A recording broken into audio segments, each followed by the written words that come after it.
traveling outside of where they live for a medical procedure, may it be elective procedure, or may it be something that they have not chosen, where something medically happened and they have to have service. But here in Broward County, we call it our Sunny Health Initiative.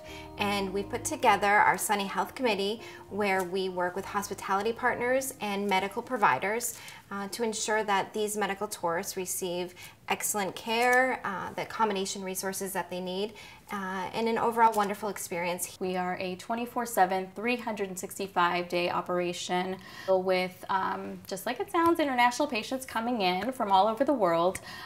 We see quite a bit of elective patients, and they're coming in for either a perceived quality of care, medical technology that perhaps that they can't find in their home countries.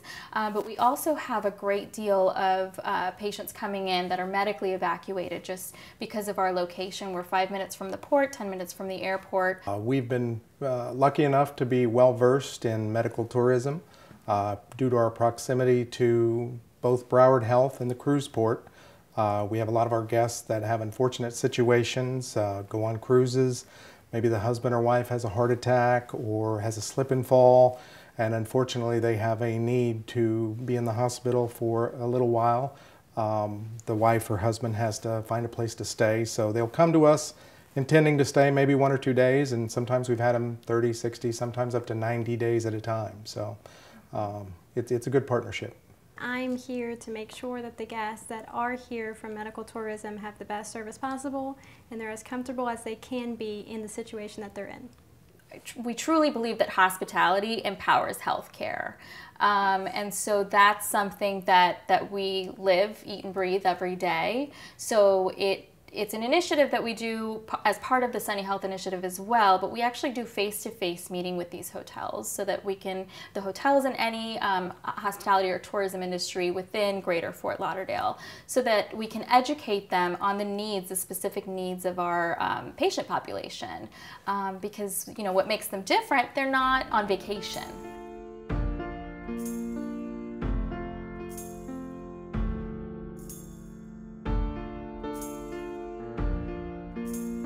From our office, we actually could see the ambulances begin to line up. Once we realized the situation was, you know, somewhat contained, I immediately called Gaby because I knew that this was what, you know, Sunny Health was made for, really. Our mission was this. This is what we trained for. We were prepared.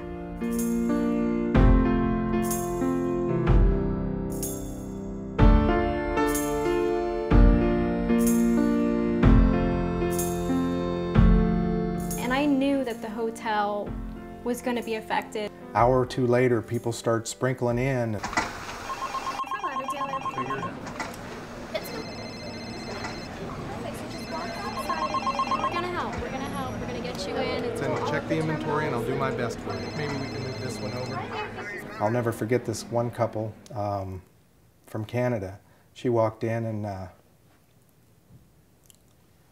she was crying, and the guy said, "I got nowhere to go," and we were sold out. So it was tough. So, you know, obviously we figured out how to get them in, and you know, it just kept happening over and over and over again, where people would come over, and you know, they were disheveled, they were freaked out. I mean, he was actually in Terminal 2 when it happened, so I mean, he saw it happen. So, you know, we just try to put ourselves in their shoes and tried to help them out as best we could. My heart was just pounding because I knew that they were looking for comfort and that we needed to really be there for them in this time of need. We treated 54 patients in total, 6 gunshot wounds, and everyone lived. And that's something we're really, really, really proud of. We got the call that, you know, possibly 1 or 2 of the families that were involved needed a place to stay. You know, we were full, but we did our inventory, we did the best we could, and we figured out, let's get them in. It's time for compassion over profit. Whenever they needed a shuttle, we got to see them when they were coming and they were going, and any single time they came to the desk, we would say, how are they doing? How are your family members? Give us the update. They had an opportunity to move 2 or 3 times to a bigger hotel or a hotel with full kitchens, and you know, we made them so comfortable that they decided they wanted to stay with family, so they stayed with us.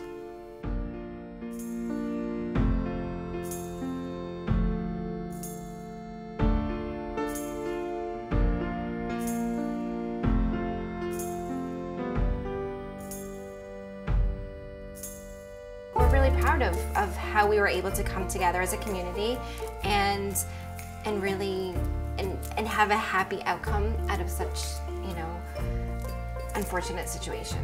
I'm really quite amazed that you were able to keep the identity of some of the family members that were staying here at your hotel for so long. I didn't even know where they were staying. I think you guys did such a phenomenal job, besides all the level of service that you provided them and the friendliness and the warmth.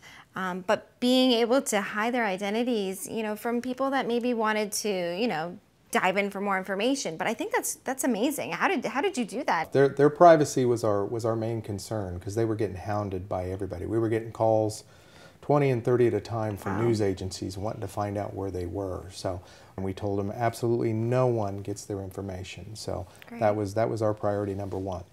I really think that what you all did there and being so compassionate, you know, not everybody is so willing to react right away and put yourselves in their positions. They sent me actually a text, one of the families that, again, anonymously, at this point they're focusing on their healing journey, but they wanted me to read that.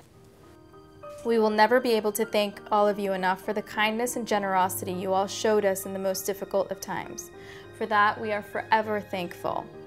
No school can ever teach the lessons that my children have learned from you all. That is the testament that we're doing something right.